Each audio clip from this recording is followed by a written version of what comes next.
Good morning, good afternoon, good evening, wherever you are in the world. This is REGANELITE here, doing an afternoon walk. It's a bit different. Normally I do morning walks whenever I record these at here in the park, but given certain things are coming up, I had to and certain political events were going on, I had to switch up my timing and see how things go. Hopefully it'll still be quite quiet. It's like about an hour or so before all the school kids come out, so the park should still be nice and quiet. Today I want to talk a little bit about what my channel's mainly about, which is news and politics.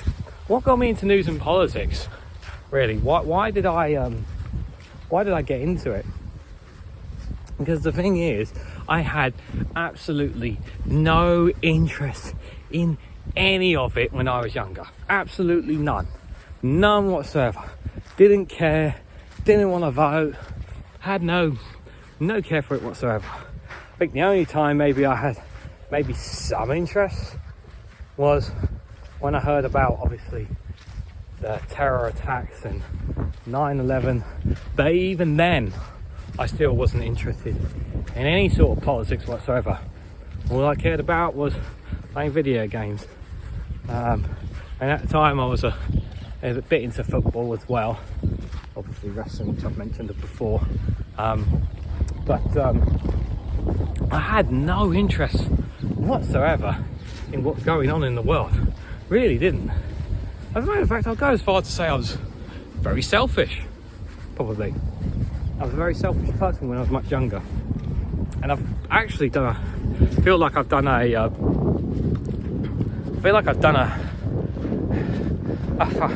180 really, and gone from a very selfish person to a very selfless person, because I really do care about now more than ever about what goes on in the world, what goes on between the current affairs between China and Taiwan. Does worry me, and I've been reading up the history on that through the YouTuber Real Life Law, which I thought was absolutely fascinating. A video on that, what's going on with the current, obviously there's the conflict in Israel and Gaza, which nobody likes talking about. Nobody likes talking about those stories. It's pretty despicable, to say the least, when we talk about the lives that are being lost every day, every minute out there. It really is horrible to think about, and nobody's denying that. Obviously the war in Ukraine, and then there's the current affairs here in the United Kingdom. There's also of course, I take quite a keen interest in politics in America, although my knowledge is nowhere near as fascinating, as interesting, is it? I do tend to listen to it. So what was it that kind of got me into it, I guess is the question. What was it that triggered it? What was it that made me start thinking about news and politics that got me kind of into it? And it was in all due respect, it was before Brexit. It was before then. I think it was probably around 2012, probably 2013. That's when I probably started gaining some interest into it, intentionally or unintentionally. I think I started regularly listening to Prime Minister's questions. And when the BBC started airing their podcast, as it newscast, it was, or Brexit cast they called it back then, I was very much listening to all of that. Now obviously, listening to a podcast like Brexit cast, you can tell that my thoughts were not exactly aligned with what I'm thinking about politics today.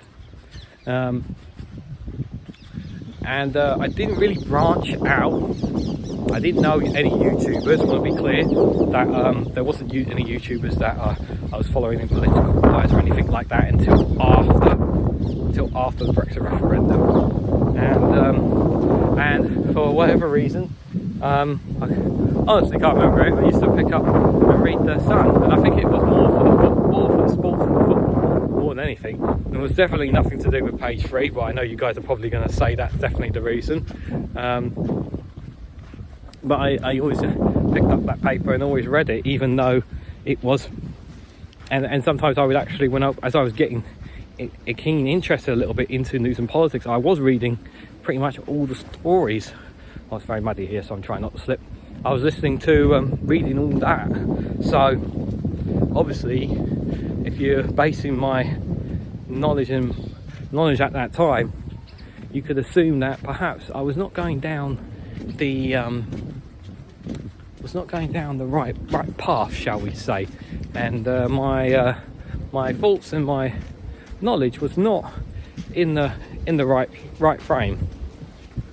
And that's the thing, isn't it? You can easily be manipulated into thinking something else unless you see a different perspective. And I never went out of my way, and it's easy for people to say in hindsight that you should have done this, or you should have voted this, or you should have checked out this and checked out that. It's always easy to say that now in hindsight, given what this history has had. But honestly, we didn't know at the time, some of us who voted, and the damage that Brexit would cause. And so where did it go from this news and politics and this kind of turning more, I guess you could say I was going into the right, I was becoming right wing, if you want to call it that.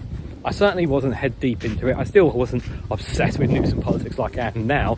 Certainly wasn't. But obviously in the run up towards Brexit, I remember, I was paying very good attention to it all. But obviously I was only listening to the same lot all the time. Never really branched out. I did listen to, obviously, a lot of Question Time. I was picking up on Question Time and watching that a lot. And obviously that was very manipulative because it didn't have a lot of defence to run campaign. And that was kind of painting the picture, obviously. And I remember the company I was working for, they were very much strongly in terms of Remain, and they were literally, I think one time I remember my boss literally come in with a badge saying I'm voting Remain, and he's like, "You're backing Remain?" I'm like, "Yeah," and I just said, "Oh, I haven't decided yet," sort of thing. And I was just saying, well, then I remember him saying, "Oh, well, for the country's sake, I hope you vote Remain because it makes all the sense in the world." And I didn't really, because obviously it was all work. I didn't really get to talk too much about it at the time. But maybe if we had a longer conversation, maybe I would have had a difference of opinion. Who knows?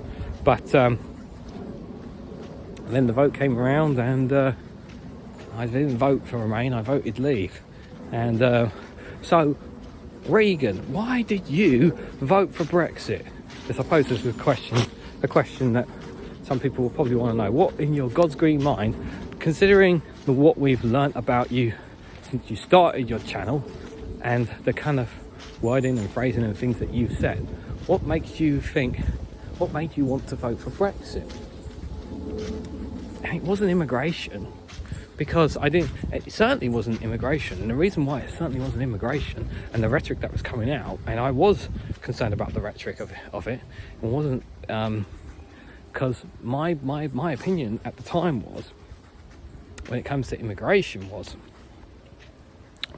I worked with a lot of people from different countries, different cultures, different backgrounds. I've worked with Muslims, I've worked with a girl from Poland, I've worked with many European staff, colleagues at the time, and I never saw them as somebody taking my job or anything like that. I just saw them trying to make a living like anybody else and contributing to society as would anybody else do come into the UK. That's how I saw it. I never saw them as anything of the picture and the painting of rhetoric that some people unfortunately still believe to this day.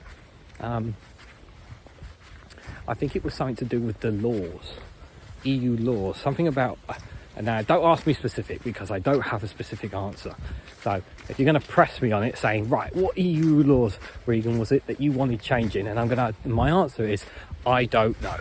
And then you're going to say in the comments, well, you should have thought about that when you voted, shouldn't you? And I'm going to say back to you, well, it's so easy for you to say that when you're sitting out there in Europe, when you don't have a propaganda media machine that's constantly feeding you a narrative that you quite don't understand.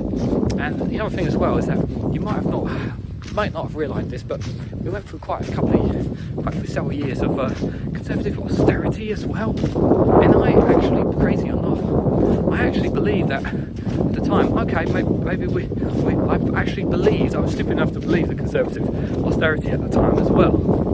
I actually thought that, people need to tighten their budgets, things got to be cut back, all that kind of jazz. People got to believe them, and never actually thought that, because sometimes in life you do need to tighten up your budgets and be more careful and not so flimsy with your money. And just give me 1 second. I'll check my thoughts.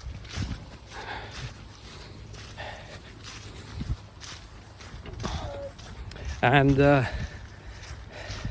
because I didn't think there was, like I said, I didn't think it was a bad thing for people cutting back and government cutting back, but I did not think like how much damage it was going to cause until now. I see now, and again I can see you in the comments saying now, well, you should have known. Well, I'm sorry, I haven't been in politics for 30 years. I haven't been in politics for 20 years like some of you guys have been, to understand the mechanics of everything. I've been in politics for about,